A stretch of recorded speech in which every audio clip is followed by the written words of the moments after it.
Welcome back, everybody. It's your boy DBGTX-YT, and we're back with the second episode of my Dragon Ball GT Retail. Last time, our hero was shrunken down to size by a wish that now has the entire Earth and its neighboring planets in peril. Not only that, but Goku has begun realizing the deeper severity of this wish as some of his moves, such as his flight technique, instant transmissions, has been sealed, and some of his power level has been drastically reduced as well. What is going through our hero's mind as he heads home for the first time in this newly youthful body? And what will be the game plan in regards to the now scattered Dark Star Dragon Balls? Find out now on this episode of Dragon Ball GT Retail. Now, everyone may be asking exactly how much power was cut from Goku in my story. And the reality is that, basing it off GT's original source of Goku not being able to use his instant movement, I decided that his power would solidly be around post-Android Hyperbolic Time Chamber training. I think this is a solid starting point for consistency's sake. Follow me here. If Goku's nerfed just on technique alone and not power level, just to make the story make sense like they did in the original source material, then the majority of the foes, villains, and opponent Goku would face would absolutely be decimated by him by default when the time needs it, or it was so convenient to tap into one of his transformations and such. We don't want that around here. That Goku time is a stigma. I'm trying to get away from that in my storytelling and add a level of danger, excitement, and unknown from the things we already know, by making sure that everyone Goku faces on this journey is a threat, actual foe, or in hindsight gave some kind of challenge to our hero or heroes, without the Goku time moniker that accompanies the little tyke for being so OP in the original source material that is Dragon Ball GT. Also, I took the liberty in this episode to change the order of events and give the Para brothers a background and some much needed seasoning to their characters and persona. In this journey, they are known as the Space Pilaf Gang, which was the original intention of them to begin with, but they are strong foes with quirky techniques and much more details in the episode. Now that we have that established, let's dive into episode 2. A Deadly Dancing Trio.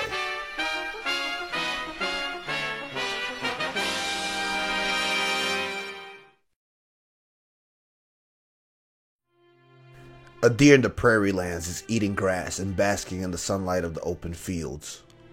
From about 4 meters away, leering, hungry eyes watch its movements carefully. The shadowy figure moves in closer to its prey. 3 meters. 2 meters. 1. The deer pokes his head up in alert, looking around, but doesn't see anything. It awaits a few seconds before continuing to graze. A glint from the tall grass reflects off the diamond-hard teeth of the apex predator saber-toothed tiger as he steadies himself to pounce. The moment is now. "Hi!" says Goku, squatting right next to the tiger. The tiger, out of fear, shock, and surprise, jumps out of its skin, lands a few feet away, teeth bared, growling at Goku. And at that moment, he looks back at the spot where the deer was to now see that the deer is long gone. Another shock to the system. Now Saber's enraged. "Sorry, was that supposed to have been your meal?" "Roar!" yells out the saber-toothed tiger as he pounces at Goku, seemingly landing on the little guy. He looks at his prey within his paw and can't comprehend what just happened. "Almost had me." Goku dashes off into the prairie as the saber turns around and begins giving chase immediately. "Wow, it's really been so long since I just ran around and took time getting to places," he says as he's running and dodging the tiger's pounces and attacks. "I wonder what's going to go through Chi-Chi's head when she sees me like this. At least knowing it is temporary should put some ease on her. Whoops." Goku ducks and jumps out of the way of the tiger's pounce. Now floating almost 20 feet in the air, the saber-toothed tiger looks up in utter shock, sighs, and limply walks off, knowing that that's not human, and utterly defeated. Alright, I can see Mount Palsu from here. That was a good run, but now I'm hungry. I can't wait to have some of Chi-Chi's food. I better hurry and get home. Quinto! Yells out Goku, and in this moment his flying Nimbus catches him and he zooms off into the sunset.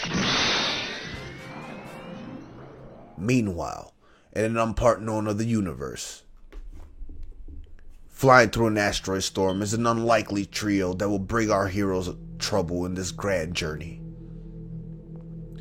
You just had to pick the Nebula 9 route, huh, Para? Says a short, impish metahuman dressed in what seems to be some kind of red gears designed for aerobics. The Space News radio didn't say to watch out for steroids on this course, you idiot. Dumb.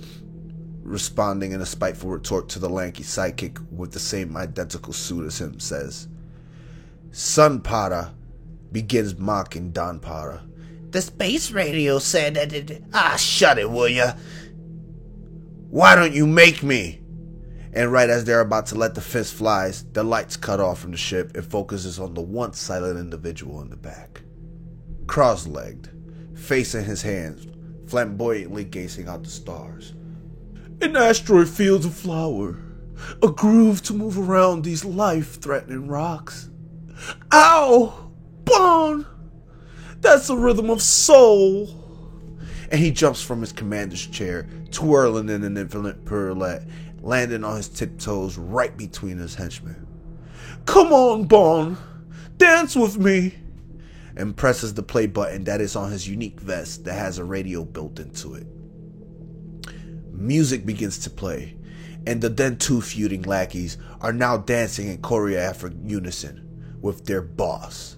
In unison they say as they're wrapping up their Para dance, what you gonna do when the Para brothers come for you, Bon Son Para? And they strike a pose that the mighty Captain Ginyu would have been proud of. Much better, fellas, much better. But please, concentrate on not scratching the paint on my beautiful ship. Master Lud will not repair it this time, Bon. Well, boss, when I told this idiot not to go down this route, but that's enough of that, says Bon Para with a stern tone, letting Son Para know that there is no more bickering allowed. We will get through this field in a few seconds, Bon Para, sir, says the tall and skinny henchman by the name of Don Para. A few seconds later, the alarms in the ship goes off. Oh, something's coming right at us, sir, but the radar can't pick it up on the object scanner, Para, says Son Para looking at his meteor radar. A beaming light tears through one of the ship's wing and continues its course uninterrupted.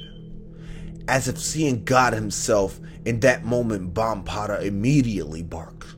Quickly! Deploy the auxiliary propellers and follow that beautiful light! Bon! But sir, that's the opposite direction of our orders, Don Para says, defying the direct order of his leader. With a look of irritation coming over him, Bon Para begins dancing. I said, as he twirls over to Don Para, to follow the light, and appears in front of Don Para with a menacing look and a ruthless crane kick to the chin of the poor henchman, who falls flat on his back with his eyes glazed, brain scrambled like eggs on a fine Sunday morning from the impact. Son Para looks on in shock, his bluish skin pale from the brutality of the kick. Do you also need some lessons ingrained into you? Or will you do as I order? Now put him in the heel tank. He'll be dancing in no time.